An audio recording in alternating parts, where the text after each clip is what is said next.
los gestágenos. Las hormonas que son las hormonas hipofisales de la hipófisis son la FSH y la LH. Esas estimulan la producción de estrógeno y progesterona en el caso de la mujer. En el caso del varón, nosotros vimos un poco el efecto ahí, pero la LH estimula a las células de Levy para la producción de testosterona y la FSH encargada de estimular a las células de Sertoli para que se produzcan los espermatozoides. En el ciclo menstrual teníamos dos fases, la fase folicular y la fase lútea. En la fase folicular predomina FSH y estrógenos, y en la fase folicular, en la fase lútea predomina los gestágenos y la progesterona. Los gestágenos, el LH y la progesterona. ¿Qué efectos teníamos relacionados con los estrógenos? ¿En qué pacientes tenemos que tener cuidado para dar estrógeno? ¿En quién estaba contraindicado? Los estrógenos se relacionan con complicaciones de la parte de las coagulopatías, la trombosis venosa o el tromboembolismo pulmonar se asocia a los estrógenos, y también los eventos cardiovasculares se asocian a la administración de estrógenos. No se tiene que dar en pacientes que ya tuvieron algún tromboembolismo o alguna trombosis venosa, y no se tiene que dar en pacientes que tienen riesgo coronario. Una paciente joven, una paciente que no tiene ningún factor de riesgo cardiovascular puede recibir estrógeno, pero si la paciente tiene una cardiopatía isquémica, tiene algún antecedente de trombosis, no tiene que recibir. Aumenta el riesgo cuando hay un factor, o sea, aumenta el riesgo de que haya complicación cuando la paciente tiene antecedentes. Los estrógenos el estrógeno que más se administra en casi todos los compuestos es el que está presente en los anillos vaginales, en los parches y en las presentaciones por vía oral, porque el estrógeno natural se metaboliza muy rápidamente, su acción dura muy poco tiempo. Tenía efecto dependiendo de los niveles. Con niveles fisiológicos favorece el desarrollo de todo el aparato genital femenino, tiene efecto protector sobre el corazón, tiene efecto también en la parte neurológica y ayuda a controlar los niveles de lípidos con las concentraciones normales. La dosis sustitutiva se hace en qué casos? ¿A qué se refiere con dosis sustitutiva? La paciente que tiene la menopausia tiene muchas manifestaciones, o sea, hace también en todas las pacientes con menopausia. Los pacientes que tienen mucha manifestación, a eso se les puede administrar, y ahí se usa la dosis sustitutiva porque esa dosis es más baja, o sea, solo para normalizar los valores para que disminuya la clínica de la paciente. Y en pacientes con hipogonadismo, o sea, cuando los ovarios no producen suficiente cantidad porque no funciona, o en el caso de una paciente que ya tiene alguna histerectomía. Ahí tiene efectos beneficiosos, ahí ayuda a controlar el perfil lipídico, hay menos riesgo de episodios cardiovasculares. El problema cuando se da a dosis suprafisiológica, y siempre el anticonceptivo es a dosis suprafisiológica, porque para conseguir el efecto anticonceptivo la dosis tiene que ser mayor que lo que habitualmente produce el organismo. Ahí sí se ven algunas alteraciones. Disminuyeron un poco los efectos que se ven con los estrógenos porque se consiguió bajar un poco más la dosis de estrógeno en los anticonceptivos. Y también tenemos anticonceptivos que no tienen estrógeno, tienen solo gestágeno. Las reacciones adversas, ¿con qué se relaciona más? ¿Con qué patología, con qué afectación se relaciona más con la afectación endometrial? Puede aumentar el riesgo de cáncer endometrio, puede aumentar el riesgo de hiperplasia también endometrial. Esto se suspende, o sea, no se tiene que dar cuando hay riesgo en la paciente. Si no tiene riesgo, puede recibir. No se puede dar en pacientes que tienen antecedentes de trombosis venosa también.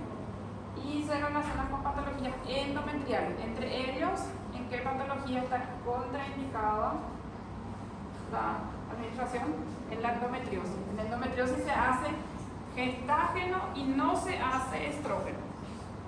Después, todos otros efectos generalmente son se ve cuando la paciente empieza a consumir los estrógenos y después ya se suele normalizar. ¿Cómo? Stroke ACV isquémico, ictus. Pacientes que, por eso dice, pacientes que tienen riesgo, pues tiene que ver.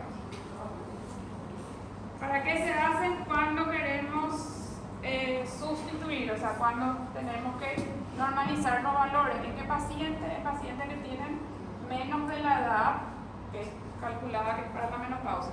La paciente tiene que recibir suplemento hormonal cuando todavía no está en la edad de menopausia y tiene que recibir. Y era diferente si es que la paciente es histerectomizada, puede recibir solo estrógeno. Si la paciente es una paciente que tiene útero, tiene que recibir también gestágeno. ¿Para disminuir qué cosa? El riesgo de que cáncer endometrio, para disminuir la hiperplasia endometrial y el cáncer endometrio. En la paciente que es histerectomizada solo se puede hacer estrógeno porque ya no tiene endometrio y no se va a hacer falta disminuir el riesgo de ninguna patología. En las hemorragias se pueden usar los dos, estrógenos y gestágenos, dependiendo de cuál es el déficit que tiene la paciente. Siempre que se sepa que es hormonal la causa, que no es orgánica. No tiene mioma, no tiene endometriosis, no tiene algún cáncer. Entonces, cuando se descarte y se ve que es funcional, o sea, que hay una disfunción en la secreción hormonal, ahí sí. La dismenorrea también puede tratarse con hormonas, puede formar parte de anticonceptivos, siempre asociado con los gestágenos. En el caso de los estrógenos, siempre asociado con gestágenos. Y en el cáncer de próstata, dependiente de andrógenos para bloquear la acción androgénica. En el caso de los gestágenos, se relacionan con el desarrollo de las mamas para el cáncer, el desarrollo de la preparación del endometrio para que sea receptivo para el óvulo en caso que haya fecundación, y principalmente para mantener la gestación, llevar adelante, tiene que haber suficiente cantidad de gestágeno. Entonces se asocia justamente, como dice el nombre, con la gestación, la hormona que es necesaria que esté en dosis normales para que llegue una gestación llegue al término.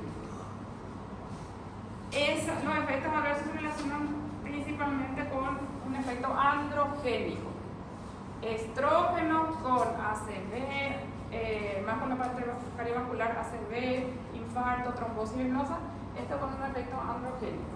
La paciente puede tener aumento de crecimiento de vello, acné y aumento de peso.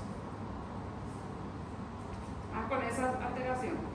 En las indicaciones, hay algunas indicaciones que son iguales a los estrógenos. Hemorragia uterina y dismenorrea anticonceptiva. En endometriosis se hace gestágeno y no se hacen estrógenos. Los estrógenos empeoran la evolución. En el caso del endometrio se puede hacer, y en pacientes que tienen antecedente de aborto espontáneo también se le administra gestágeno, porque se cree que puede ser por déficit o por deficiencia de progesterona que no progresó esa mutación. ¿Alguna pregunta hasta ahí? En la parte de moduladores, nosotros vimos moduladores de progesterona, moduladores de estrógeno y también los que tienen relación con la hormona masculina. Los moduladores de progesterona, ¿para qué se utilizan más? Para anticoncepción de emergencia y en algunos casos también para inducción del aborto.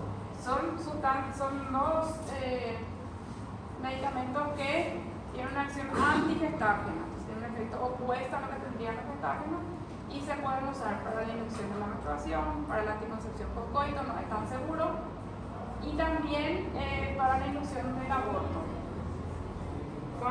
Si no hay progesterona, ¿qué va a pasar? Va a haber contracción uterina y entonces se va a facilitar la eliminación del feto. Por eso se utiliza para la inducción del aborto o la evacuación del feto muerto. ¿De ahí alguna consulta? Entonces, los moduladores de progesterona se pueden usar como anticoncepción de emergencia, para el aborto, o para inducir el aborto, o para la evacuación del feto muerto. Doutor, esse também não deixa o endométrio propício para a gestação? No deja. No, este dificulta. Porque ¿qué es lo que hace este medicamento? tiene un efecto sobre los receptores que están a nivel de la hipófisis.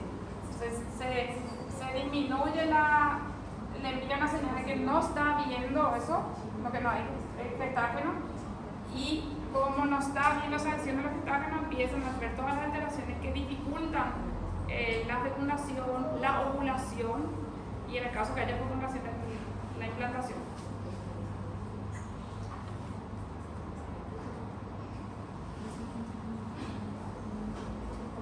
De los moduladores estrogénicos nosotros teníamos medicamentos que se usan para inducir la ovulación, para el cáncer de mama y para el tratamiento de la osteoporosis.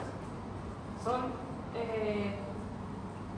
diferentes. Entonces, lo que se utilizan para el tratamiento de la osteoporosis son agonistas, y lo que se utilizan para el tratamiento del cáncer de mama tienen un efecto antagonista sobre el cáncer de mama. ¿Ellos sobre qué receptor actúan? Sobre el receptor de estrógeno.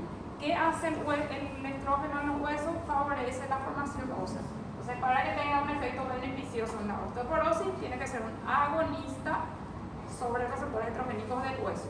Para que tenga un efecto beneficioso en la mama esto tiene que tener un efecto antagonista, porque la unión del estrógeno a los receptores en el cáncer de mama favorece el crecimiento del tumor. Entonces, para frenar el crecimiento, en la mama tiene que ser antagonista y en los huesos tiene que ser agonista.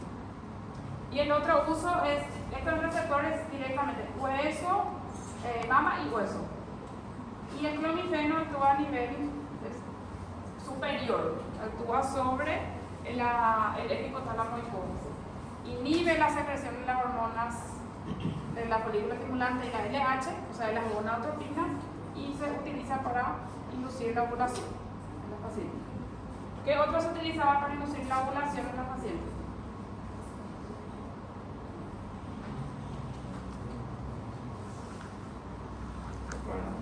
Acá, porque inhibe la ovulación, porque el medicamento, en vez de que llegue la señal de que hay estrógeno y se bloquee la secreción de gonadotropina, acá transmite la señal de que no hay, entonces eso aumenta la secreción de las dos hormonas, FSH y LH, que favorecería la ovulación. ¿Y cuál otro medicamento también se puede usar para la inducción de la ovulación y el cáncer de mama?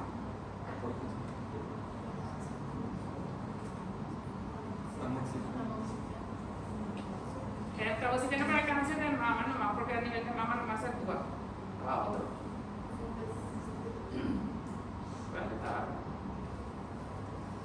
El letrozol también, que se utiliza como inhibidor de los estrógenos, también se puede usar para la inducción de la ovulación. Recuerden que los moduladores no modifican las concentraciones hormonales. No modifican las concentraciones hormonales. Solo va a bloquear la unión del estrógeno a su receptor. El que es agonista o agonista no modifica la acción del estrógeno, los niveles de estrógeno. Los medicamentos que inhiben, sí. El inhibidor, ninguno de estos va a hacer que se produzca menos estrógeno. Ni este. Entre los que se utilizan para la mama, lo único que disminuyen o bloquean la producción de estrógenos es el letrozol. El letrozol sí es un inhibidor de la aromatasa, decía ahí. La aromatasa, que hace, produce estrógeno. Entonces, si nosotros bloqueamos acá, no se va a producir estrógeno. Entonces, el letrozol se utiliza acá para agregar inducción de la ovulación. Cáncer de mama e inducción de la ovulación. Después tenemos los medicamentos que tienen efectos sobre las concentraciones de este inhibidor, modifica la cantidad de testosterona, y este antagonista no modifica la cantidad de testosterona. Este que modifica se utiliza para la hiperplasia prostática benigna y para la alopecia. ¿Por qué en estos casos? Porque la próstata tiene receptores que tienen mayor afinidad por el DHT que por otras formas de testosterona. Entonces, cuando se convierte en DHT tiene mayor afinidad y eso favorece la próstata, responde a la estimulación hormonal y crece. Entonces, si nosotros disminuimos la cantidad de DHT está acá, esto si nosotros bloqueamos o disminuimos, va a crecer más lentamente la próstata y también la caída de los pacientes va a ser menos intensa, porque también la DHT modifica los folículos pilosos y hace que el paciente pierda pelo. Por eso es lo mismo. Los antagonistas androgénicos se utilizan para cáncer de próstata y estado de virilización en la mujer. ¿Cuál otro medicamento se utilizaba para estados de virilización?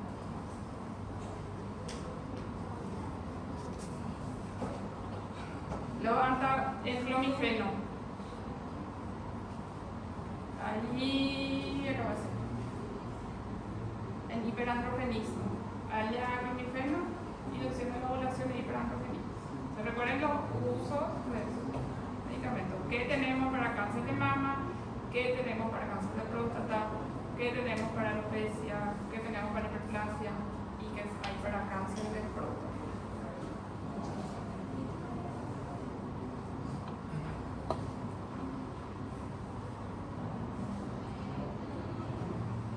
¿Hasta ahí alguna consulta? De los métodos anticonceptivos eran el mecanismo, cómo están compuestos los anticonceptivos, cómo se pueden administrar por qué vía y cuál es el mecanismo de acción de ellos. Nosotros tenemos lo que son la administración por vía oral, puede ser combinado. Combinado quiere decir que tiene los dos. Y combinado puede ser monofásico, bifásico, trifásico. ¿Qué diferencias hay entre esos?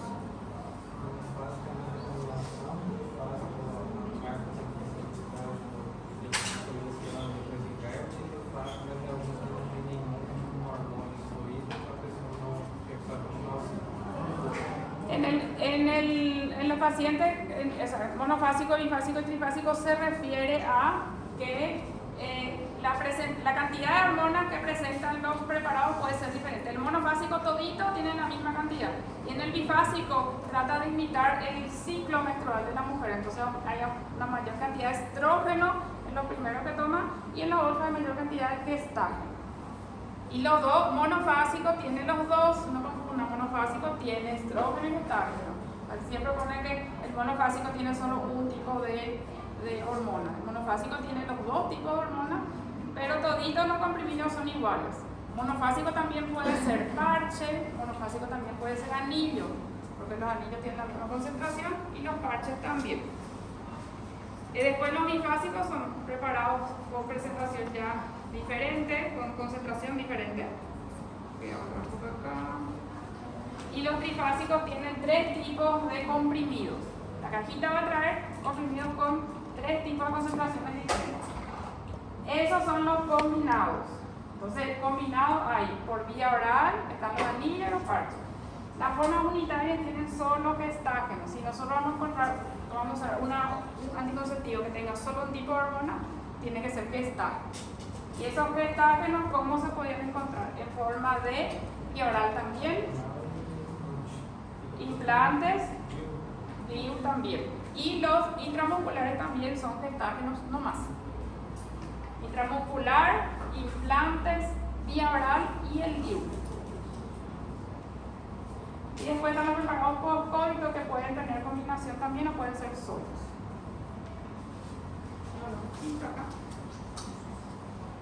Entre los anticonceptivos estrogénicos, el que más se usa es el estradiol. Entre los de gestágeno hay varios que se pueden utilizar. Se pueden dar de forma diaria, los que son por vía oral tienen que ser todos los días, o sea, depende de la cajita también, pero de manera diaria. Los parches se cambian por semana, los intramusculares cada 2 a 3 meses y los implantes duran años. Ahí falta mensual, ¿cuál es mensual? O sea, semanal también, pero los parches son semanales y mensuales hay uno que se puede utilizar. Los anillos se va a poner una vez por mes la paciente. Vía oral, entonces los comprimidos diarios, los parches semanalmente, una vez al mes los anillos vaginales, intramuscular cada 2 a 3 meses. Eso depende de la presentación que traiga. Los implantes duran años y el DIU también. Sobre el mecanismo, ¿cuál es el que más, cuál es el que tiene como mecanismo fundamental inhibición de la ovulación?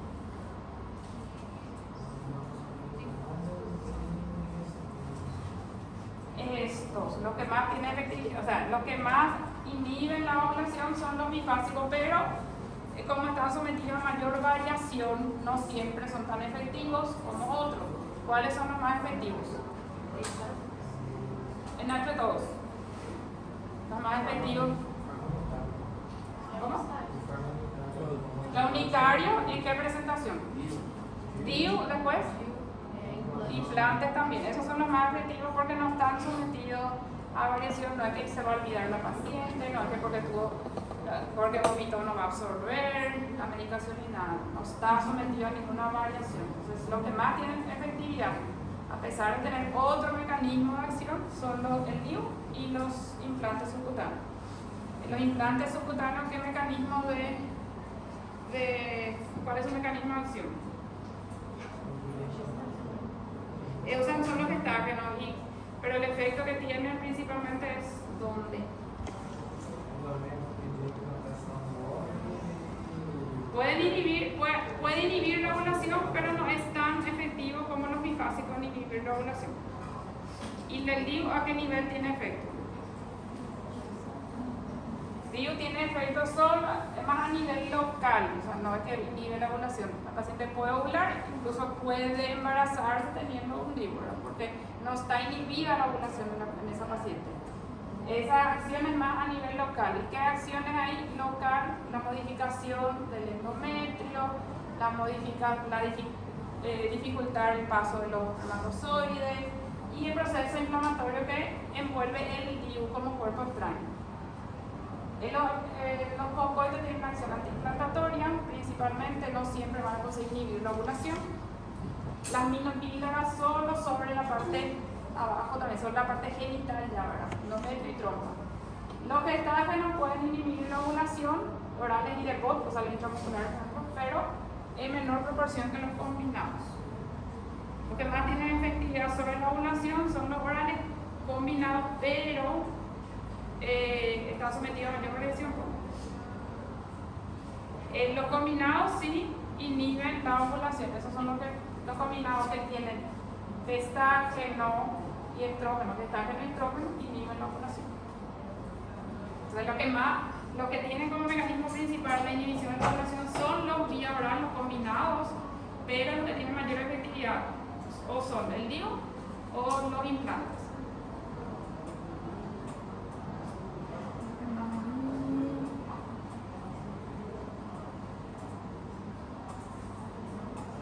Claramente la acción anovulatoria es el combinado que te va a predominar. Claro, es lo que más fácil. Tiene mayor efectividad, para eso es el combinado, pero está sometida a variaciones que se domine la paciente, que toma algún otro medicamento, alguna sustancia que inhiba el efecto de la medicación. Como está sometida a varios factores más, puede ser menos efectivo al final. El anticonceptivo de emergencia principalmente tiene una acción antiinflamatoria, porque no siempre va a inhibir la ovulación. La paciente ya puede haber ovulado cuando consume su anticonceptivo post-coito.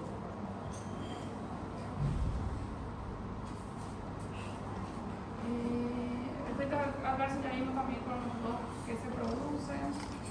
¿Cuáles son los dispositivos que son más efectivos? Son los que son no permanentes, pero más permanentes, son los que se cambian con menos frecuencia, el DIU y los implantes. Después estos, que lo inyectan y después vienen los preparados por vía oral.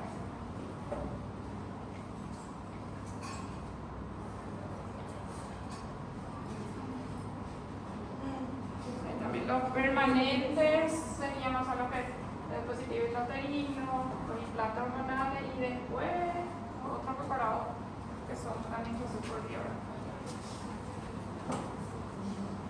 ¿Una pregunta? ¿Más tiempo? tiempo de ver ácido. En los ya terminamos. En lo que nos falta el tema esto de gota y de síndrome de lisis tumoral. Acá nosotros vimos dos grupos de medicamentos.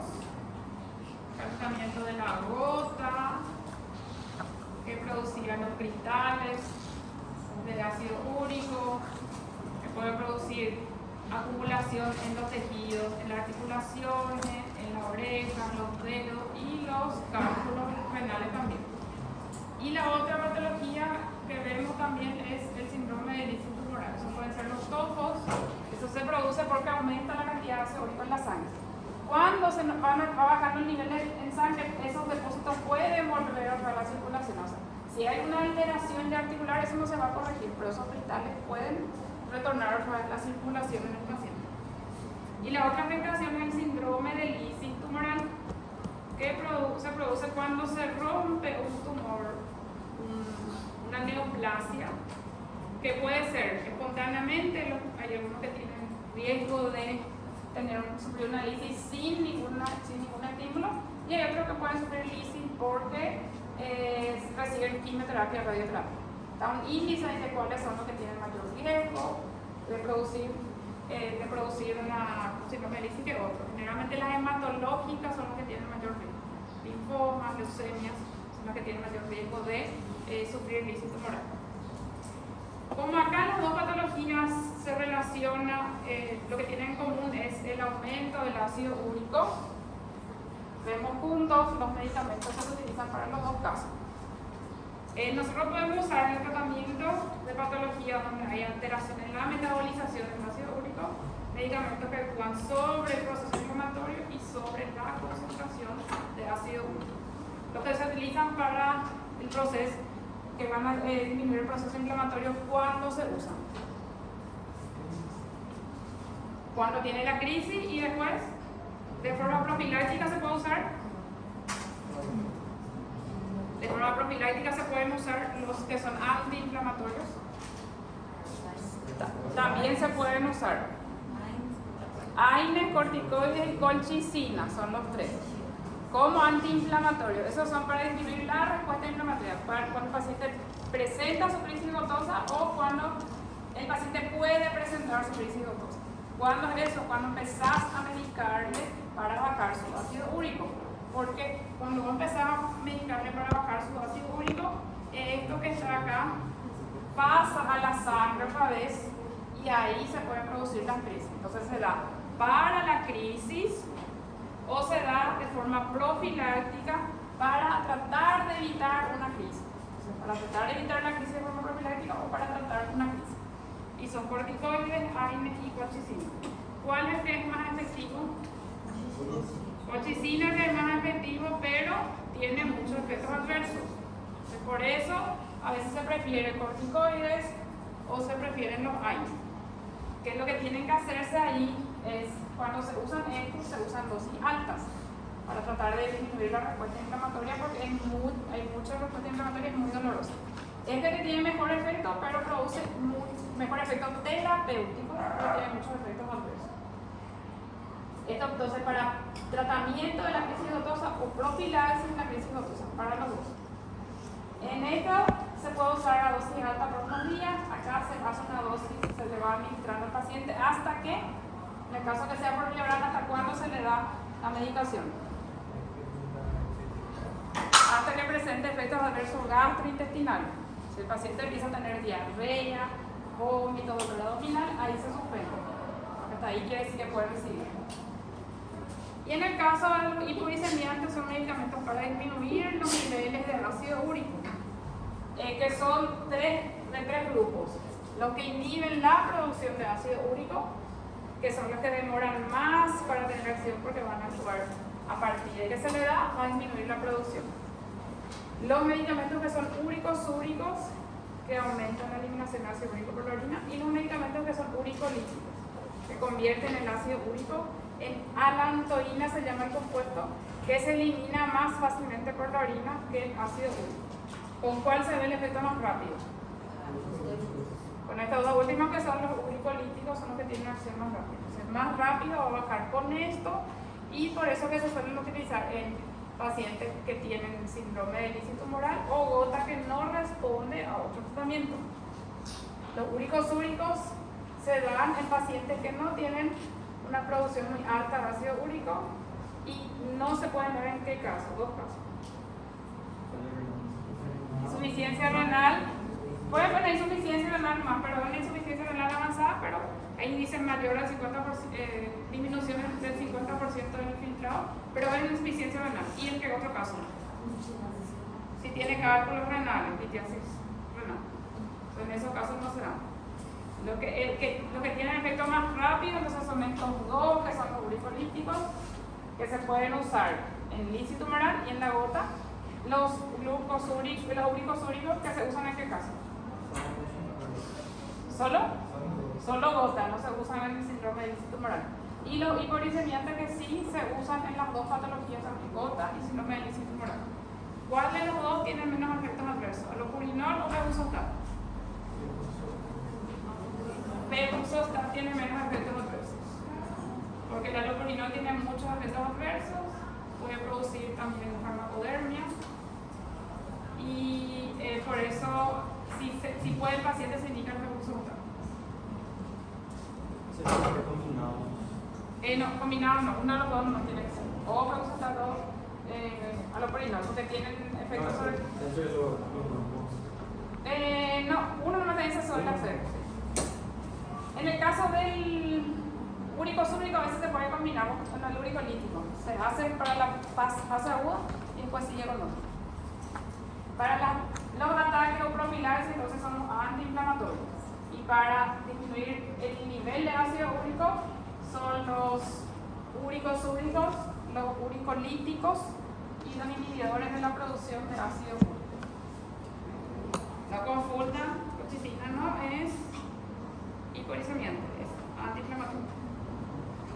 Ese es solo antiinflamatorio. Para la colchicina se puede hacer por vía oral o por vía endovenosa. Los efectos gastrointestinales son los más frecuentes por vía oral y después tienen muchísimos efectos adversos que se pueden ver por vía con la intoxicación. Los antiinflamatorios, los otros son AINES y corticoides que se usan a dosis altas. Después tenemos los medicamentos, el alopurinol y el febuxostat, que generalmente se usan en pacientes que tienen mucha producción de ácido úrico o no mejoraron con los úricos úricos. Y este tiene reacciones graves que pueden ser de hipersensibilidad. El que tiene menos efecto adverso es el febuxostat, tiene un poco menos efectos adversos, las mismas indicaciones que el alopurinol, pero tiene menos efectos adversos. Y eso que dice acá, acuérdense, cuando se va a empezar el tratamiento con un hiporicemiante se tiene que asociar con un antiinflamatorio. Eso es para evitar la crisis contusiva. Se tiene que asociar. Si voy a darle entonces alopurinol al paciente, tengo que darle también AINE antiinflamatorio o colchicina. Si voy a empezar febuxostat, AINE antiinflamatorio o colchicina. Si voy a empezar un úrico súbrico, también tengo que dar. ¿La cantidad no se No, pues no. Yo le pongo ahí dosis para que ustedes quieren mirar, pero yo no se lo pongo. Los úricos súbricos están contraindicados en insuficiencia renal avanzada y litiasis renal. También ahí dice asociar, al iniciar su administración, asociar con los antiinflamatorios.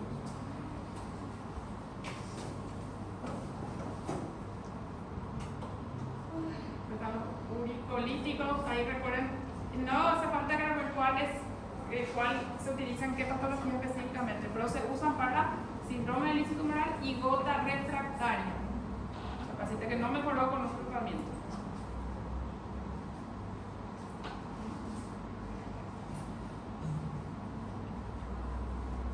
Ahí tenía que ser tratamiento, o sea, ataque o crisis, colchicina, AINE y glucocorticoides. Hiporicemiantes, alopurinol, febuxostat disminuyen la producción, úricos súbricos aumentan la eliminación prolina y los uricolíticos convierten el ácido úrico a la hemoglobina.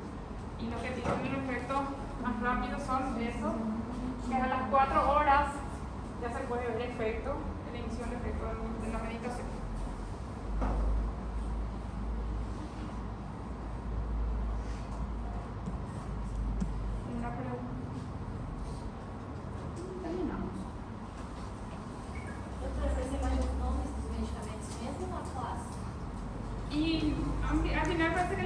más fácil por el nombre,